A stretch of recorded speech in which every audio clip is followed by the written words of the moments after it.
네, 내일장 미리 보기 오늘 KTB 투자증권 김윤서 연구원 연결했습니다. 안녕하십니까?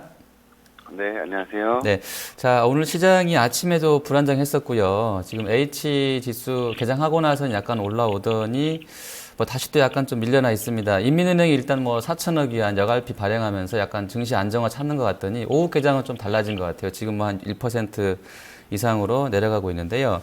자, 중국을 계속 좀 보고 있는데 내일장 국내 변수도 여전히 뭐 이런 부분이 되겠습니까?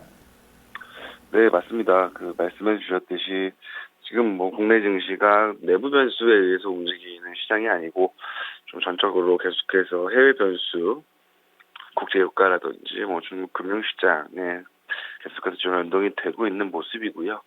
뭐 내일도 이제 비슷한 흐름이 계속해서 이어질 수밖에 없을 것 같습니다. 뭐 단기적으로 국내 증시 특히 이제 뭐 4분기 실적 시즌인데 국내 기업 실적에 대한 기대감 자체가 크지 않기 때문에 반등 모멘텀은 계속 좀 해외 쪽에서 좀 찾아볼 수 있을 것 같습니다.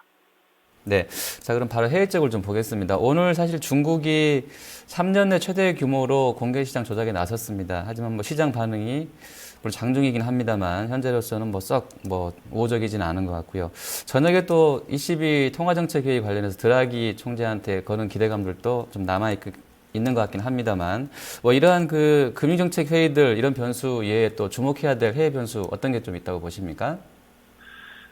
네, 일단은 국제 유가가 가장 좀 중요한 변수인 것 같고요. 유가가 좀 빨리 바닥을 잡는 모습을 나타내줘야지 여기서부터 비롯되는 어떤 리스크들이 좀 완화가 될 수 있을 것 같습니다.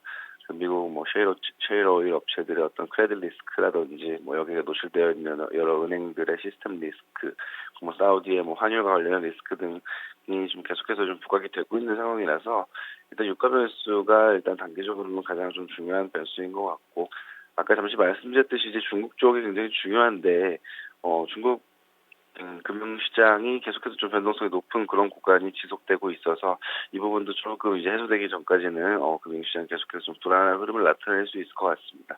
일단 중국이 유동성 공급을 하고는 있지만 이 부분은 이제 춘절 이전에 어떤 자금 수요가 많아지기 때문에 그 부분에 대한 좀 부담을 덜어주는 의미가 있고 그리고 이제 자금 유출 압력이 심하기 때문에 지금 당국 입장에서는 인민은행 입장에서는 기준금리 인하라든지 지준율 인하에 좀 어려움이 있는 그런 상황입니다. 지준율 인하나 기준금리 인하가 또다시 중국 위안화의 약세 압력으로 작용을 하기 때문에 그런 부분들의 문제가 있어서 상대적으로 좀 부담이 덜한 영래포 발행을 통해서 좀 자금을 공급하고 있는 것 같은데 일단 강도 자체가 강하지 않기 때문에 시장에서는 그렇게 크게 반응을 하고 있지 않는 것 같습니다.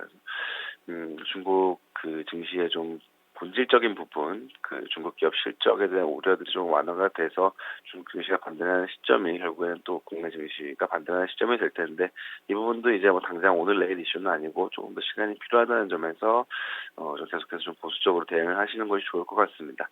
마지막으로 이제 오늘 밤에 ECB 통화정책 회의가 예정이 되어 있는데 아직까지는 뭐 추가적인 정책 발표 가능성은 좀 크지 않은 것 같습니다.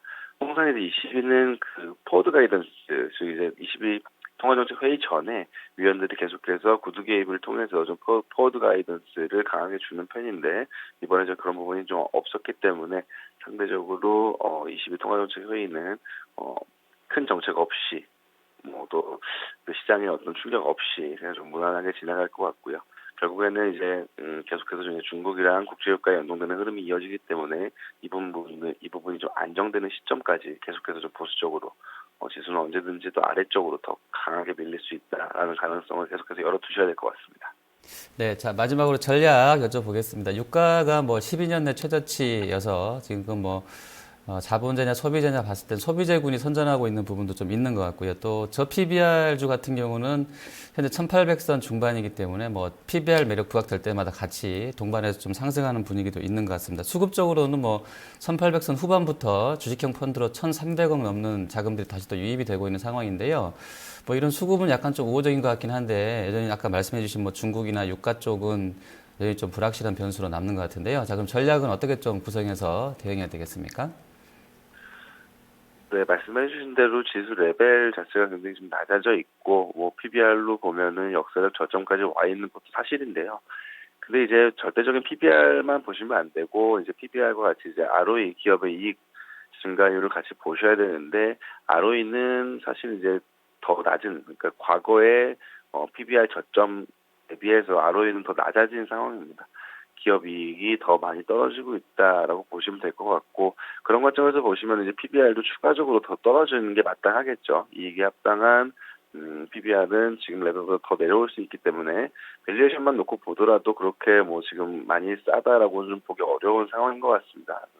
기업 실적 전망 자체가 어둡고 국제 유가라든지 중국 증시, 중국 금융시장 불안이 여전한 상황에서는 아무래도 이제 한국 주식뿐만이 아니라 지금 전 세계 주식시장에서 다 자금이 유출이 되고 있습니다. 그렇기 때문에 이런 환경에서 굳이 조금 리스크가 높은 상황에서 저가 매수에 시도하셨다가 오히려 더 추가적인 그 하락을 대비하기 어려운 그런 상황이 올 수 있기 때문에 지금 뭐 조금 반등하고 있지만 계속해서 조금 이제 보수적으로 대응하시는 게 맞는 것 같고요. 기술적 반등이 나올 때마다 아직까지는 그 주식 비중을 좀 줄여나가시는 그런 전략이 필요하신 것 같고 국제유가랑 증시가 안정되는 시점, 그 시점에 다시 이제 외국인 매수가 개선되고 증시가 반등하는 시점이 될 테니까요. 그 시점이 다다랐을 때 본격적으로 주식을 적극적으로 늘려가시는 그런 전략이 필요하실 것 같습니다. 네, 알겠습니다. 오늘 말씀 잘 들었습니다.